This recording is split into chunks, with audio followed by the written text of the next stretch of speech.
Hello, cooking enthusiasts. This week's video is going to be a little bit different because I am going to cover kind of an idea that is in progress.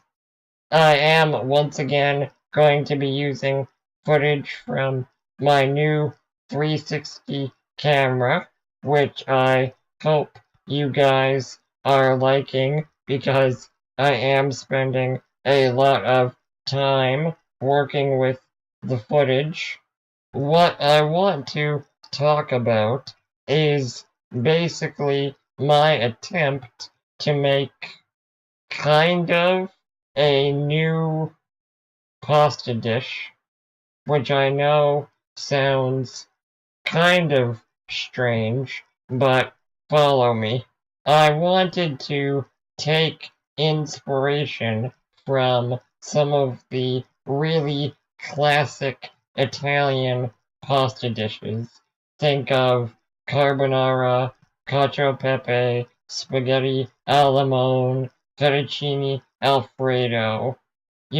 Take that framework and apply it to potentially an original combination of ingredients. Now, obviously, this can't be a random combination of ingredients, but I wanted to find something that really had balance and created, hopefully, a pretty unique flavor. So, in that spirit, excluding the pasta and some finishing touches, this recipe has just three ingredients: some kind of cured bacon or other fatty protein, cherry tomatoes, and vinegar. I like this combination for a few reasons, one of which is I'm pretty sure there aren't any Italian pasta dishes that really have vinegar as a central flavoring agent. The other thing I like is that, again, even though it's a very short ingredient list, there is actually a lot of flexibility in the details in choosing a specific product for each ingredient. I'll get into vinegar recommendations a little bit later, but for now, let's focus on the first ingredient you would cook, which is the cured meat. For my concept of this dish, you're going to need something that renders off a good amount of fat. So we're talking bacon, pancetta, guanciale, anything like that. You could even use uncured pork belly as long as you pre-cook it for tenderness, and then when you are crisping it up, you'll need to compensate for the salt levels.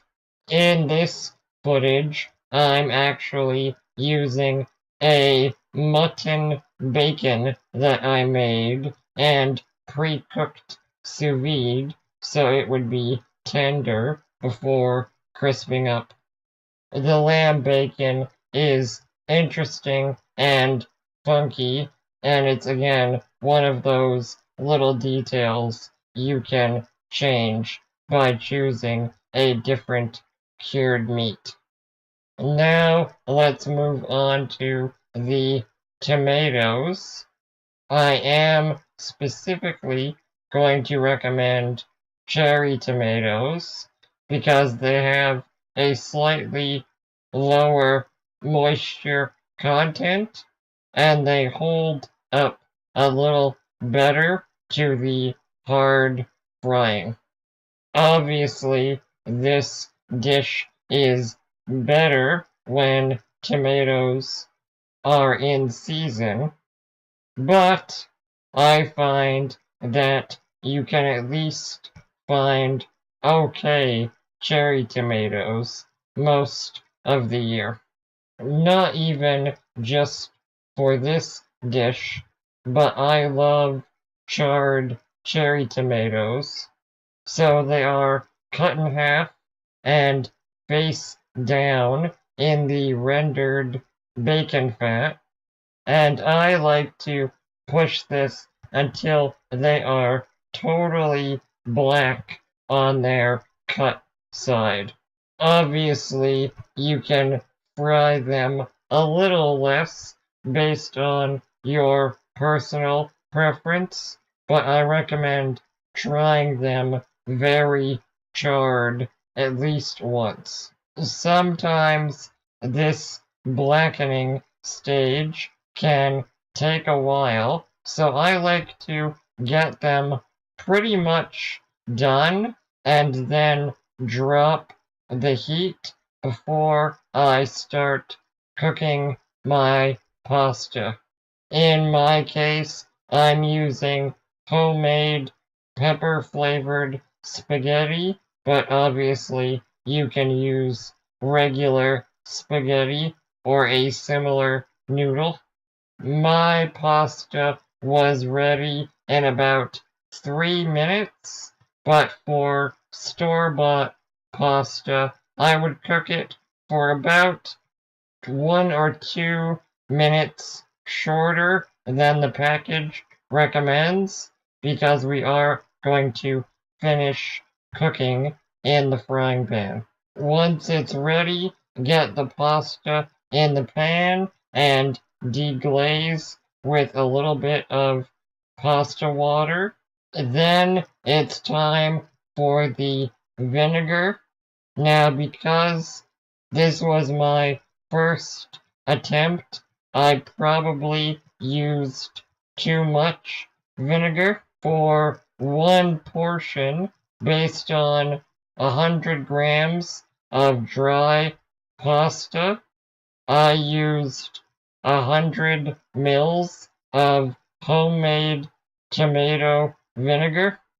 Even if you like vinegar, I would recommend probably between 50 and 75 mils of vinegar per portion, and you probably want something a little less intense, maybe a combination of white wine vinegar and apple cider. I think anything more than a little bit of balsamic would be too sweet, but we'll get to that. Also, separately, I do think I should have added a pinch of sugar to balance things a little bit and compensate for subpar tomatoes. But basically, at this point, you want to reduce the vinegar a little bit and add your bacon product back in once it seems like it's sort of coming together, it's ready to serve. I decided to add a little topping of toasted breadcrumbs and even a drizzle of balsamic, but that is very optional. Despite some shortcomings, I actually think spaghetti al aceto has a lot of potential, so I would really love if any of you try this out. Maybe try different ratios, different types of vinegar, different types of bacon, and let me know how it goes. I think it would be really cool if I could get an idea and a recipe like this to kind of catch on. So be sure to try it out and post about it wherever you post. If you have any questions, let me know. Otherwise, thank you for watching.